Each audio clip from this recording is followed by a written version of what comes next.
Judges chapter 16.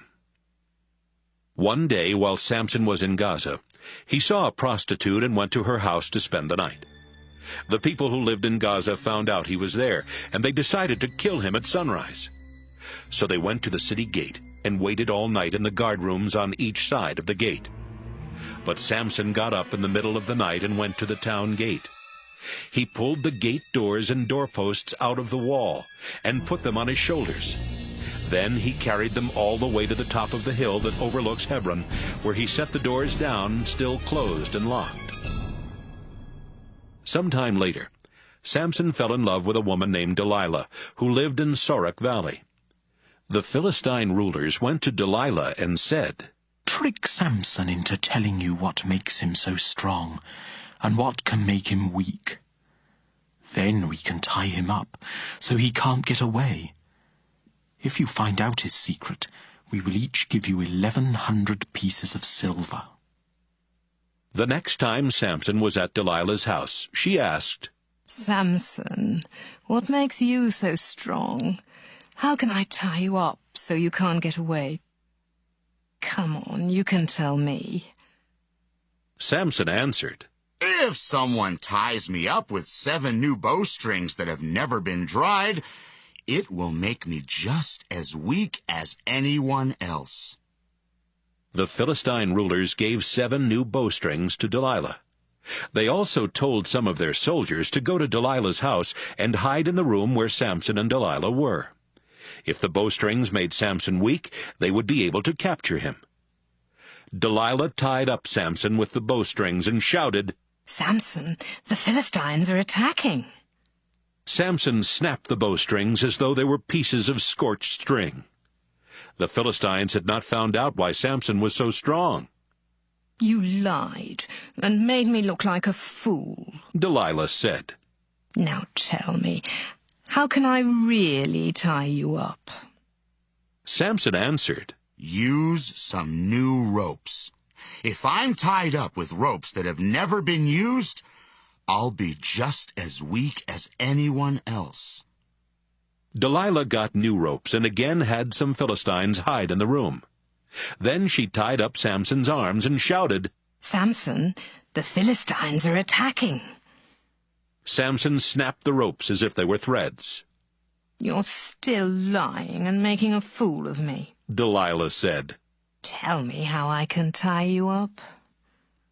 "My hair is in 7 braids. Samson replied, If you weave my braids into the threads on a loom and nail the loom to a wall, then I will be as weak as anyone else." While Samson was asleep, Delilah wove his braids into the threads on a loom and nailed the loom to a wall.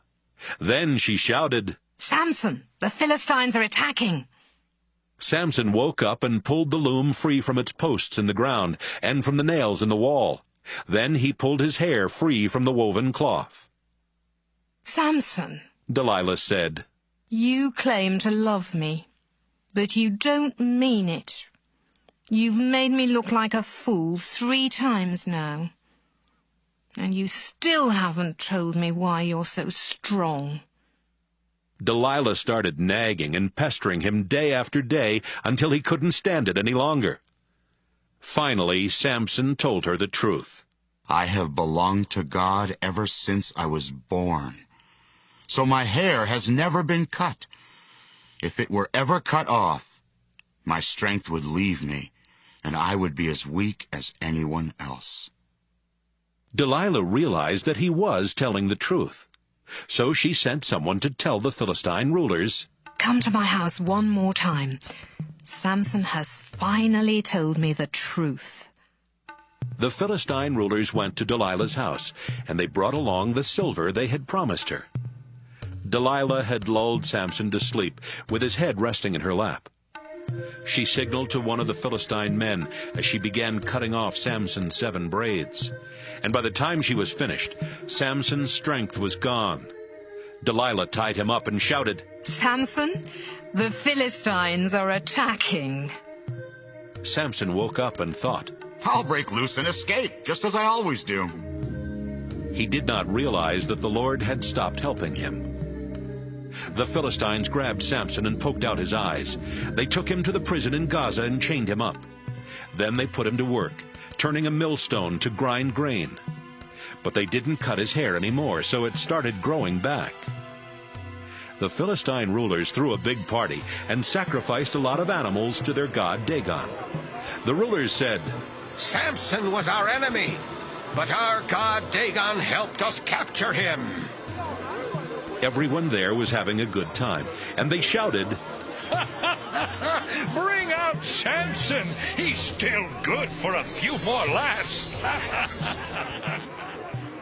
The rulers had Samson brought from the prison, and when the people saw him, this is how they praised their God.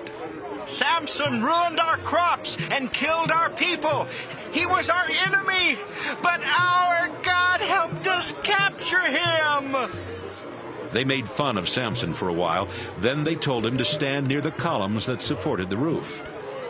A young man was leading Samson by the hand, and Samson said to him, I need to lean against something. Take me over to the columns that hold up the roof. The Philistine rulers were celebrating in a temple packed with people, and with 3,000 more on the flat roof. They had all been watching Samson and making fun of him. Samson prayed, Please remember me, Lord God. The Philistines poked out my eyes, but make me strong one last time so I can take revenge for at least one of my eyes. Samson was standing between the two middle columns that held up the roof. He felt around and found one column with his right hand and the other with his left hand. Then he shouted, Let me die with the Philistines! He pushed against the columns as hard as he could, and the temple collapsed with the Philistine rulers and everyone else still inside. Samson killed more Philistines when he died than he had killed during his entire life.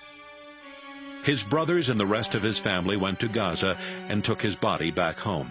They buried him in his father's tomb, which was located between Zorah and Eshtaol. Samson was a leader of Israel for 20 years.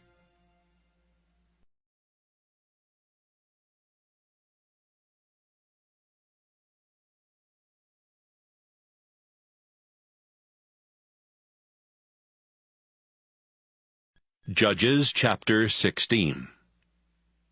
One day while Samson was in Gaza, he saw a prostitute and went to her house to spend the night.